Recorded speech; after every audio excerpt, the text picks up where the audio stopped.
రాత్రి 2:30 టైంలో ఒక అఫెన్స్ జరిగింది కాటేజన్ ఇండస్ట్రియల్ ఏరియాలో. ఇది ఒక బ్యాటరీని ప్రాసెసింగ్ చేసే యూజ్డ్ బ్యాటరీస్ని ప్రాసెసింగ్ చేసే యూనిట్. దీంతో పాత బ్యాటరీస్ కొంటాము, తర్వాత మెటీరియల్ డిస్మెంటిల్ చేసి వేరే వాళ్ళకి ఇవ్వడం జరుగుతాం. ఈ 2 వెండర్స్ దగ్గర నుంచి మొన్న నైట్ అంటే 19th రోజు నైట్ 7 గంటలకు ఒక 21 lakhs క్యాష్ వచ్చాయి కంపెనీ. తర్వాత నిన్న రాత్రి 10:30 గంటలకు ఇంకొక 29 లక్షలు వచ్చాయి. ఈ 2 మొత్తం కలిపి 50 లక్షల రూపాయలు ఇదే బ్యాటరీ కంపెనీలోనే ఒక వర్కర్స్ పడుకునే రూమ్లో ఒక అల్మరాలో పెట్టుకుని జరిగింది.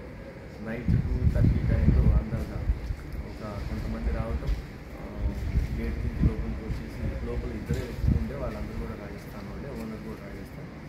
వాళ్ళని నైట్ పెట్టి బెదిరించేసి ఆ 50 లక్షల రూపాయలు తీసుకెళ్లారని కంపెనీ. ఇప్పుడు వాటిని వెరిఫై చేస్తున్నాము, దాంట్లో పోలీస్ వర్కౌట్ చేస్తున్నాం. We will catch the offenders as soon as possible. అందుకని we will trace them. Okay, thank you sir.